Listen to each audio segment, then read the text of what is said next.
ಪ್ರಜ್ವಲ್ ಅವರು ಇದರಲ್ಲಿ ಭಾಗಿಯಾಗಿದ್ದಾರೆ ಅಂತಕ್ಕಂಥದ್ದು ಇವತ್ತು ಮಾಧ್ಯಮದಲ್ಲಿ ದೊಡ್ಡ ರೀತಿಯಲ್ಲಿ ಪ್ರಚಾರಗಳು ಇದೆ. ನಾನು ಅದಕ್ಕೆ ವಿಷಯಕ್ಕೆ ನಾನು ಅಡಚಣೆ ಮಾಡಲ್ಲ. ನಾನು ಪ್ರಜ್ವಲ್ ರೇವಣ್ಣ ಅವರನ್ನು ವಹಿಸ್ಕೊಳ್ಳಲ್ಲ.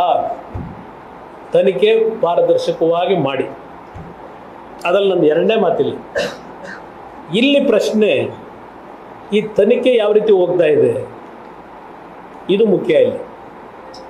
ಇಲ್ಲಿ ಪ್ರಶ್ನೆ 28ನೇ ತಾರೀಕು FIRನ ಹೊಳೆನರಸೀಪುರದಲ್ಲಿ ಏನೋ ನೀವು ಮಾಡ್ಕೊಂಡ್ರಿ.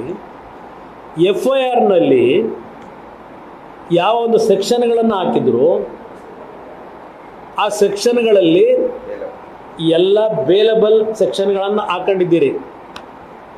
ಇಲ್ಲ ನಾವೇನಂತ ಹಾಕ್ಸಿಲ್ಲಪ್ಪ, ನಮ್ಮ ಮೇಲೆ ನೀವೇ ಹಾಕ್ಸ್ಕೊಂಡ್ರಿ ಅಂತ ಹೇಳ್ಬಿಟ್ರೆ ನಾನೆಲ್ಲಿ ಹೋಗಲಿ?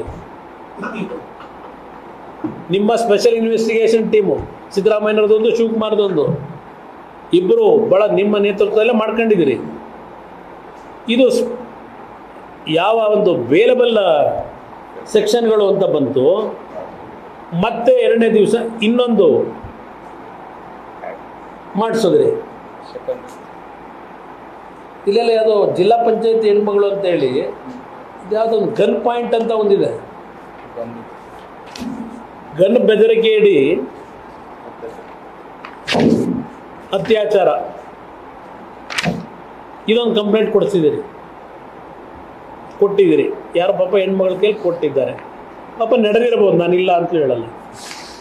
ಗನ್ ಪಾಯಿಂಟ್ ಇದು ದೊಡ್ಡ ಮಾಹಿತಿಗಳನ್ನು ಮಾಧ್ಯಮಗಳ ಮುಂದೆ ಸೋರಿಕೆ ಮಾಡಿರೋರು ಯಾರು? ಈ ಕತೆ ಕಟ್ಟಿಸಿರೋರು. ಇವತ್ತು ಸುಪ್ರೀಂ ಕೋರ್ಟ್ ಜಡ್ಜ್ಮೆಂಟ್ಗಳಿದೆ. ಒಂದು ತನಿಖೆ ನೀವು ಪ್ರಾರಂಭ ಮಾಡಿದಾಗ ತನಿಖೆಯ ಮಾಹಿತಿಗಳು ಸೋರಿಕೆ ಆಗಬಾರದು, ಸೀಕ್ರೆಸಿ ಮೇಂಟೈನ್ ಮಾಡಬೇಕು. ಇದನ್ನೆಲ್ಲ ನೋಡಿದಾಗ ನಿಮಗೆ ಸಂತ್ರಸ್ತೆಯರು ಅಂತ ಏನಿದ್ದಾರೆ, ಇದರಲ್ಲಿ ನೊಂದಿರತಕ್ಕಂಥ ಮಹಿಳೆಯರೇನಿದ್ದಾರೆ ಅವರಿಗೆ ರಕ್ಷಣೆ ಕೊಡೋದಕ್ಕಿಂತ ಹೆಚ್ಚಾಗಿ ಈ ಸರ್ಕಾರಕ್ಕೆ ಬೇಕಾಗಿರೋದು ಪ್ರಚಾರ. ಯಾರ್ಯಾರನ್ನ ತೇಜೋವಧೆ ಮಾಡಬೇಕು ಅಷ್ಟಕ್ಕೆ ಈ ತನಿಖೆ ನೀವು ಬಳಕೆ ಮಾಡ್ತಾ ಇದ್ದೀರಿ ಅನ್ನೋದು ಇವತ್ತು ಯಾರಿಗೇ ಆಗಲಿ ಅನುಮಾನ ಬರ್ತದೆ. ಇವತ್ತು ಇಂಥ ಒಂದು ಆಘಾತಕಾರಿಯಾದಂಥ ಪ್ರಕರಣ ಇದು. ಇಂಥ ಪ್ರಕರಣವನ್ನು ಇಷ್ಟು ಲೈಟರ್ ವೇನಲ್ಲಿ ನೀವು ತನಿಖೆ ನಡೆಸ್ತೀರಾ? ಇದು ಈ ತನಿಖೆಯಲ್ಲಿ ಬರ್ಕೊಂಡಿದ್ದೀರಿ. 2022ರಲ್ಲೋ ಏನೋ ಈ ಪ್ರಕರಣ ಆಗಿದೆ ಅಂತ ಹೇಳಿದೆಲ್ಲ ನಾನು ಅದೆಲ್ಲ ಕತೆ ಹೇಳಲಿಕ್ಕೆ ಹೋಗೋದಿಲ್ಲ. ಇಲ್ಲಿ ಈ ಒಂದು ವರದಿ ನೀವೇನು ಈಗ ಮಾಡ್ಕೊಂಡಿದ್ದೀರಿ, 2ನೇ ತಾರೀಕು 3ನೇ ತಾರೀಕು ಮಾಡಿದ್ದೀರಿ ಕಂಪ್ಲೇಂಟ್. ಇದು ನಾನು ಈ ಕಂಪ್ಲೇಂಟ್ ಕೊಟ್ಟಿರ್ತಕ್ಕಂಥ ಹೆಣ್ಣುಮಗಳು ತಗೊಂಡಿದ್ದೀರಲ್ಲ, 21ಕ್ಕೆ ಪೆನ್ ಡ್ರೈವ್ ರಿಲೀಸ್ ಮಾಡಿದ್ದೀರಲ್ಲ, 22ನೇ ತಾರೀಕು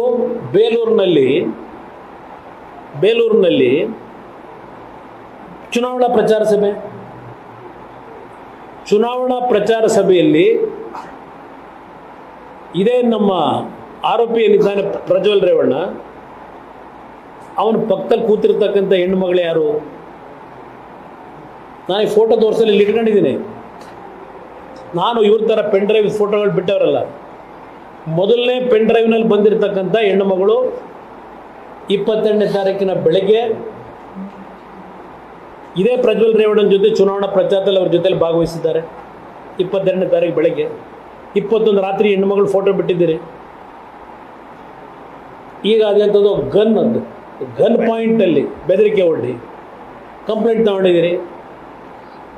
ಇದು ಯಾವ ರೀತಿ ನೀವು ಆಟ ಆಡ್ತಾ ಇದ್ದೀರಿ ಸರ್ಕಾರದಲ್ಲಿ?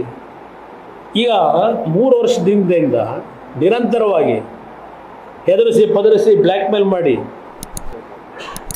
ಈ ಹೆಣ್ಮಗಳ ಮೇಲೆ ಅತ್ಯಾಚಾರ ಮಾಡಿದರೆ ಪ್ರಚಾರಕ್ಕೆ ಯಾಕೆ ಹೋದ್ಲು ಹೆಣ್ಮಗಳು? 22ನೇ ತಾರೀಕು 21ಕ್ಕೆ ಆ ಹೆಣ್ಮಗಳು ಫೋಟೋ ರಿಲೀಸ್ ಮಾಡ್ಕೊಂಡಿದ್ದೀರಿ. 22ಕ್ಕೆ ಪ್ರಜ್ವಲ್ ರೇವಣ್ಣನ ಜೊತೆ ಸ್ಟೇಜ್ ಮೇಲೆ ಕೂತ್ಕೊಂಡಿದ್ದಾಳಲ್ಲ ಆ ಹೆಣ್ಮಗಳು. ಇದು ಕಂಪ್ಲೇಂಟ್ ನಿಮ್ಮದು ಸರ್ಕಾರದ್ದು. ಶಿವಕುಮಾರ್ ಅವರೇ, ಮುಖ್ಯಮಂತ್ರಿಗಳೇ, ಪಾಪ ಅದೇನೋ ರೇವಣ್ಣ ಅವ್ರನ್ನ ಅರೆಸ್ಟ್ ಮಾಡಿದ್ದೀವಿ ಹೇಳ್ತಾರೆ. ಅದಿರಲಿ, ಆಮೇಲೆ ಹೇಳ್ತೀನಿ.